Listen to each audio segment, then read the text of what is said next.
अस्सलाम वालेकुम नाजरीन, मैं मोहम्मद असलम हुसैन सियासत की खबरों में आप सबका इस्तकबाल करता हूँ। अखिलेश यादव से नाराजगी की खबरों के दरमियान बीएसपी सुप्रीमो मायावती ने समाजवादी पार्टी लीडर आजम खान की हिमायत करते हुए बीजेपी हुकूमत पर सख्त निशाना लगाया। मायावती ने कहा कि उत्तर प्रदेश और दीगर बीजेपी की हुकूमत वाली रियासतों में कांग्रेस की तरह गरीबों, दलितों, कबाइलियों और मुसलमानों को मजालिम, ज्यादतियों और खौफ का निशाना बनाकर इन्हें हरासा किया जा रहा है।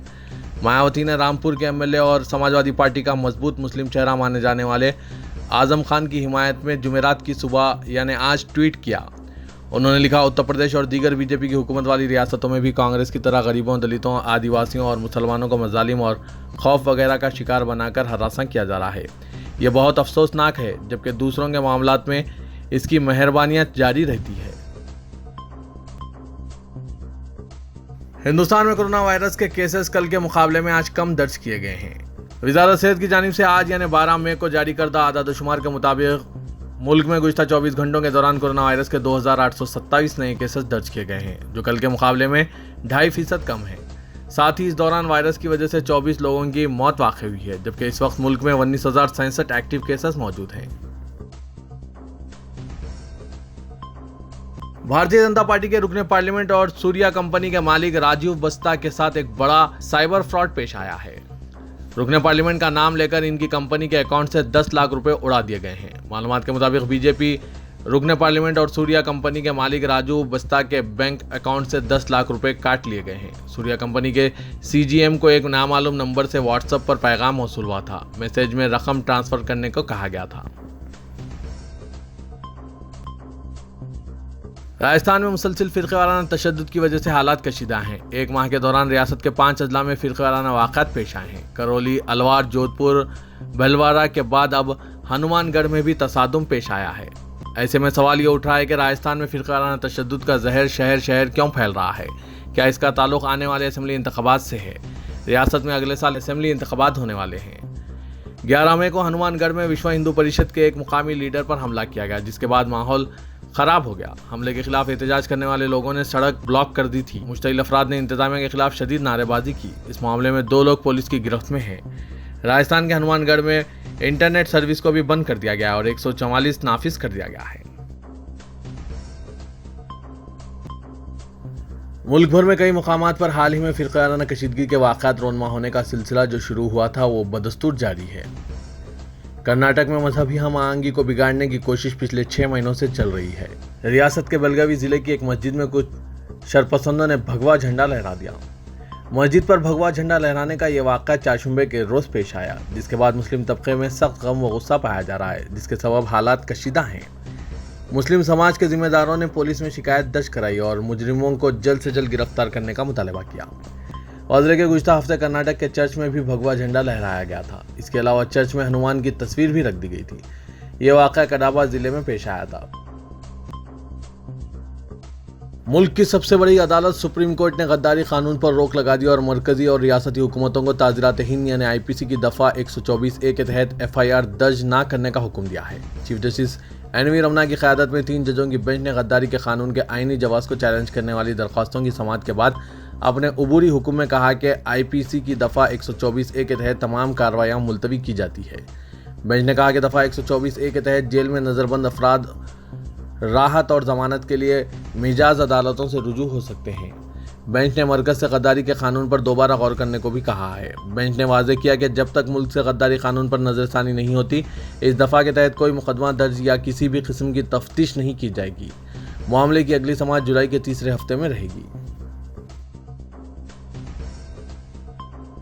अलीगढ़ मुस्लिम यूनिवर्सिटी ने मुल्क के मुमताज़ इदारों में अपनी जगह मज़ीद मुस्तहकम कर ली है, क्योंकि इसे national assessment and accreditation council के नए असेसमेंट में जो चारशंबे को जारी हुआ A+ रैंक हासिल हुआ है। क़ब्ल नॉक ने AMU को A रैंक दिया था और वाइस चांसलर तारिक मंसूर ने dean faculty of engineering Parvez Mustajab की क़यादत में सीनियर फैकल्टी अरकान की कमेटी बनाई थी कि वो रिवीजन के लिए रिप्रेजेंटेशन तैयार करे। वाइस चांसलर की नुमाइंदगी के बाद नॉक ने अपने असेसमेंट पर नज़रसानी की और AMU को 10 मई 2022 से 5 साल के लिए A रैंक अता किया है। वाइस चांसलर ने फैकल्टी मेंबर्स, तलबा, गैर तदरीसी अमला और तलबा कदीम को मुबारकबाद पेश की और कहा कि AMU को मुल्क की सरकर्दा जामियात और तालीमी इदारों में यह मुकाम हासिल होना इसके असातिज़ा की कड़ी मेहनत का नतीजा है।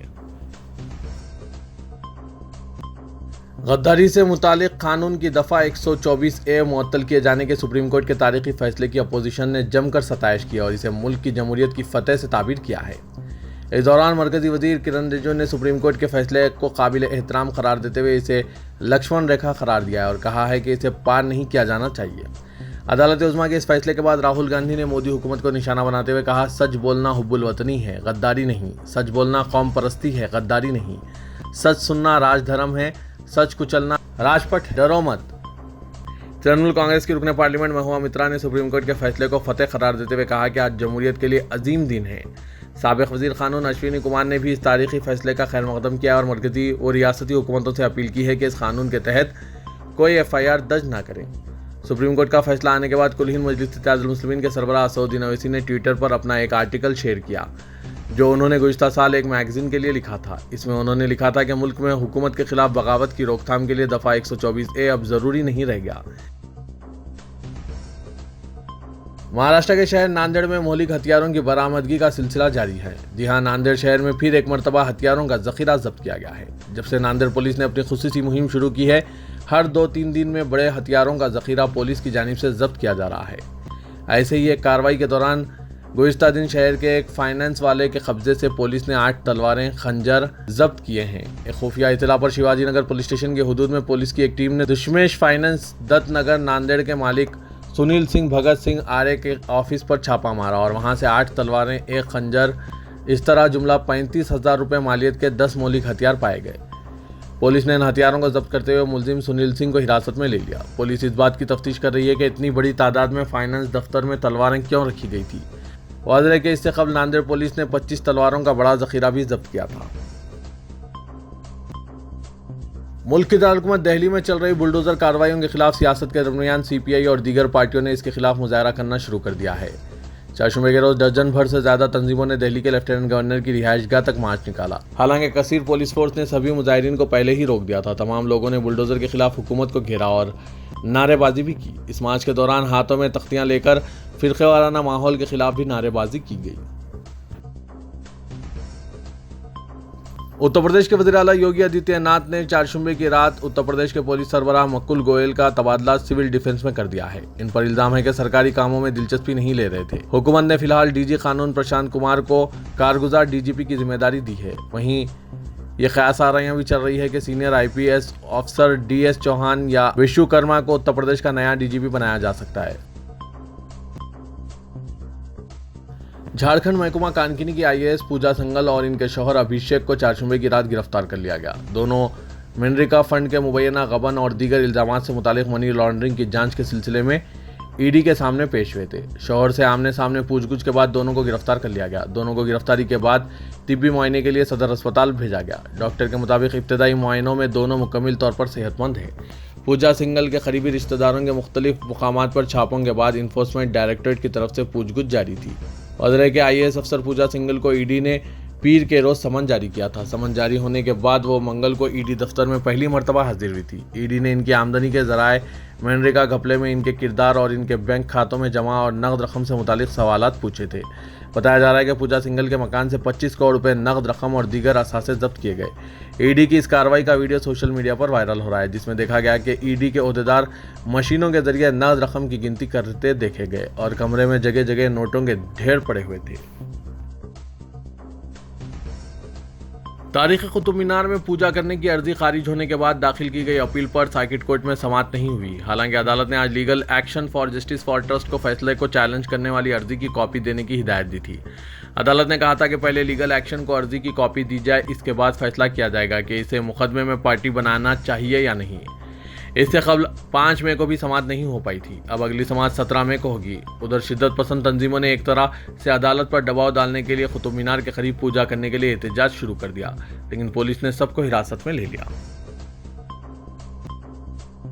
जनूबी दिल्ली म्यूनसिपल कॉरपोरेशन की जानिब से मुख्तलिफ इलाकों में गैर कानूनी कब्जों के नाम पर इन्हदामी कार्रवाई का सिलसिला अभी भी जारी है।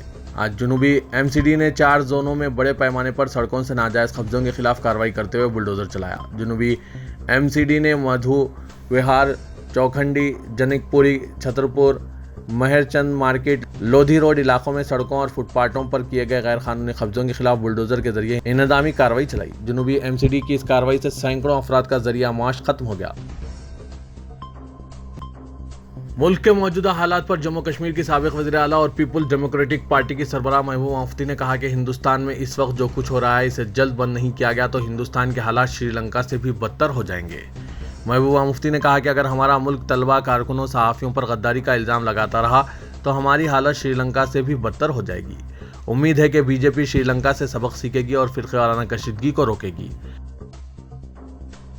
ताजमहल पर तमाम दावों के दरमियान अब जयपुर के शाही खानदान की एक फर्द ने कहा है कि यह हमारी जायदाद है क्योंकि हमारे पास दस्तावेजात मौजूद है। जयपुर के शाही खानदान की रुकन और बीजेपी की रुकने पार्लियामेंट दिया कुमारी ने कहा कि इस जगह पर हमारा एक महल था। यह अच्छी बात है कि किसी ने ताजमहल के बंद दरवाजे खोलने की अपील की है, इससे हकीकत सामने आ जाएगी।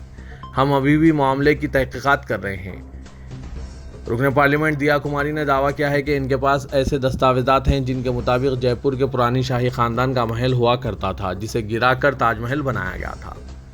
उन्होंने कहा कि यह जायदाद हमारी थी जहां पर शाहजहां ने यह ताजमहल तामीर किया है। मध्य प्रदेश के खरगोन में कर्फ्यू हटा दिया गया है। जिंदगी आमतौर पर रफ्तार पकड़ रही है। मुस्लिम फिरके के शहरी जो तकरीबन 1 माह बाद घर लौट रहे हैं अब भी खौफ में मुब्तला हैं। मुस्लिम ख्वातीन ने एक जुलूस निकाला और खरगोन पुलिस के सामने शिकायती बॉक्स खोल दिया। जुलूस में शामिल ख्वातीन की ये शिकायतें आम थी कि पुलिस ने एक तरफा कार्रवाई की और आज भी कर रही है। कार्रवाई के नाम पर मुसलमानों को हरासा किया जा रहा है। सबूत न होने के बावजूद मर्दों को जेलों में डाला जा रहा है। बहुत सी ख्वातीन ने इल्ज़ाम लगाया कि 12 से 14 साल की उम्र के बच्चों को फसादी कहकर मुकदमात कायम किए जा रहे हैं और इन्हें बच्चों के इस्लाही घर भेज दिया जा रहा है। खादिम हरमैन शरीफीन शाह सलमान बिन अब्दुल अजीज ने अमीर कुवैत शेख नवाफ अल अहमद अल जाबिर अल सबा के नाम एक मकतूब अरसाल किया है। सरकारी खबरसां SPA के मुताबिक शाही मकतूब का ताल्लुक कुवैत और सऊदी अरब के मजबूत बरादराना ताल्लुकात और इन्हें मजीद मजबूत बनाने के तरीक़ों पर मुश्तमिल है। कुवैत में मुतय्यन सऊदी सफ़ीर शहजादा सुल्तान बिन साद बिन खालिद ने कुवैत के वज़ीर उमूर ऐवान अमीरी शेख मोहम्मद अब्दुल्ला अल मुबारक अल सबा से मुलाकात करके शाह सलमान का मकतूब हवाले किया है। सऊदी अरब के नए सयाहती सफ़ीर और अर्जेंटीना के फुटबॉल लीजेंड लियोनेल मेसी ने सऊदी अरब की बढ़ती हुई टूरिज्म इंडस्ट्री को दिखाने के लिए जिद्दा के तारीखी इलाके का दौरा किया। अरब न्यूज़ के मुताबिक पेरिस सेंट जर्मन और अर्जेंटीना फुटबॉलर ख़ानदान के एक रुकन और इनके क्लब और कौमी टीम के साथ ही लैंड पेडर्स और सऊदी मुआवन वज़ीर सयाहत शहजादी हिफा अल सऊद भी इस मौके पर मौजूद थी। वज़ीर के सऊदी वज़ीर सयाहत अहमद अल खतीब ने गुज़िश्ता रात मुमलिकत पहुंचने पर लियोनेल मेसी का इस्तकबाल करते हुए इन्हें सऊदी सयाहत का सफ़ीर मुकर्रर किया था। सऊदी अरब में इस साल उम्रा मौसम के आगाज़ से पीर 9 मई 2022 तक पाकिस्तान से 2,01,003 उम्रा ज़ायरीन मस्जिद नबी की ज़ियारत के लिए मदीना मुनव्वरा पहुंचे हैं। सरकारी खबरसां एजेंसी SPA के मुताबिक उम्रा मौसम के दौरान बड़ी बहरी और फ़िज़ाई रास्तों से मदीना मुनव्वरा पहुंचने वाले उम्रा ज़ायरीन की तादाद 15,42,960 तक पहुँच गई है।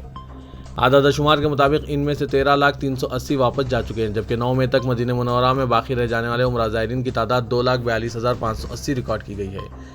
वज़ारत हज व उम्र बराए उमूर ज़ियारत ने बयान में कहा कि इस साल मदीना मुनव्वरा में आने वालों में सबसे ज़्यादा इराक़ी उम्रा ज़ायरीन थे। इनकी तादाद 3,13,815 रही।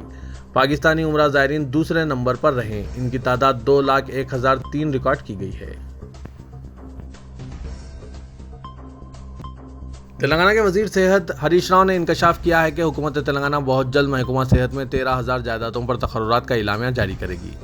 नारसंगी में टी डायग्नोस्टिक मिनी हब के आगाज़ के बाद मुनक़िदा तकरीब को मुखातिब करते हुए वज़ीर सेहत हरीश राव ने कहा कि रियासत में हर सतह पर तिब्बी इंफ्रास्ट्रक्चर को मज़ीद बेहतर बनाने के लिए बड़े पैमाने पर इक़दामात किए जा रहे हैं, जिसके एक हिस्से के तौर पर हैदराबाद के Nizam's institute of medical sciences में 2,000 बिस्तरों की सहूलत फराहम की जाएगी, जबकि निम्स के अलावा गांधी हॉस्पिटल में mother and child health centres में बिस्तरों की तादाद में मजीद इजाफा किया जाएगा। उन्होंने कहा कि गुज़श्ता चंद सालों के दौरान 350 बस्ती दवाखाने कायम किए गए हैं, जहां अवाम का मुफ्त इलाज किया जा रहा है और इन्हें अद्वियात भी मुफ्त सरबराह की जा रही है। हरीश राव ने बताया कि हैदराबाद में फिलवक्त हर बस्ती दवाखाने में 57 अक़साम की खिदमात फराहम की जा रही है और आने वाले महीनों में इस तादाद में 134 तक इजाफा कर दिया जाएगा। मेयर हैदराबाद विजय लक्ष्मी ने पंजागुट्टा हैदराबाद सेंट्रल मॉल के रूबरू 5 करोड़ की लागत से नस्ब करदा फुट ओवर ब्रिज का इफ्तिताह अंजाम दिया। इस मौके पर हल्का खैरताबाद के रुकने assembly D Nagendra, zonal commissioner Srinivas Reddy व दीगर ओहदेदार मौजूद थे। इस मौके पर अपने खिताब में विजय लक्ष्मी ने कहा कि हैदराबाद शहर आलमी तर्ज के शहरों के मुमासिल तरक्की कर रहा है।